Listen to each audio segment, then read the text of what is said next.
యేసుక్రీస్తు నామములో మీకు అందరికీ వందములు.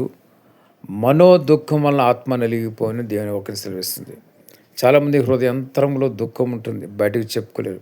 ఎన్నో బాధలు ఉంటాయి, ఎన్నో మానసిక అనారోగ్యాలు ఉంటాయి వాళ్ళ హృదయంలో, అవి బయటికి చెప్పుకోలేరు. మరి ఈ రాత్రికాల సమయంలో మీలో ఎటువంటి దుఃఖం అంతరంగంలో దుఃఖం ఉంటే కనుక మీ కుటుంబీకుల గురించి ఒకరు దుఃఖిస్తున్నారేమో, మీ కుటుంబంలోని వ్యక్తుల ద్వారా మీకు ఒక శోభ కలుగుతుందేమో, బయట వ్యక్తుల ద్వారా మీకు శోభ కలుగుతుందేమో. మరి ఏ విధంగా క్షోభ కలిగినా కొంతమంది బయటికి చెప్పుకోరు. లోపలే కుమిలిపోతూ ఉంటారు. అలా కుమిలిపోతుంటే లోపల మరి అనేకమైన రకాల అనారోగ్యాలు కూడా చోటు చేసుకుంటాయి. మొదటిగా రోగనిరోధక శక్తి తగ్గిపోతుంది. ఆ ఆరోగ్యం క్షీణించిపోతుంది. ముఖంలో ఈ ఎముకలు అన్నీ కనిపిస్తూ ఉంటాయి. ముఖంలో కళహీనంగా ఉంటుంది.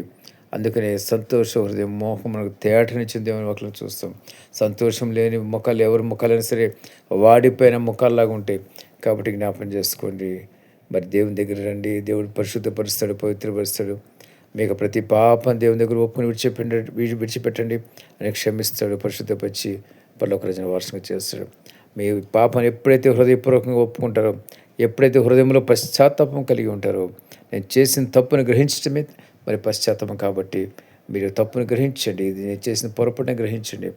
దేవుడు మిమ్మల్ని క్షమించి పరిశుద్ధపరుస్తాడు. పశ్చాత్తాపం అంటే మరి తప్పును గురించి, నేను చేసిన తప్పును గ్రహించడమే పశ్చాత్తాపం. కాబట్టి దేవుని దగ్గర పశ్చాత్తాపడి ప్రతి పాపం దేవుని దగ్గర ఒప్పుకొని విడిచిపెట్టండి.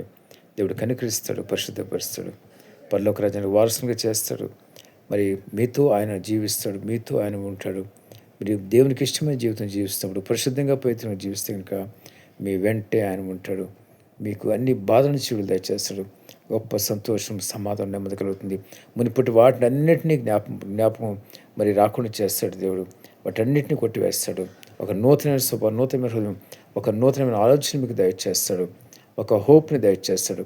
మరి ఒక గొప్పదైన ఆశయాన్ని దేవుడు కలుగు చేస్తాడు మీకు. గమనించండి, జ్ఞాపకం చేసుకోండి.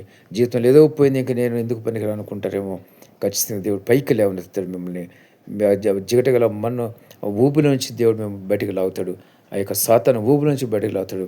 క్షోభ అనే భయంకర సాతాను ఊబి నుంచి బయటికి లాగి ఆయన మరి ఆయన యొక్క సంతోషాన్ని మన హృదయాల్లో నింపుతాడు.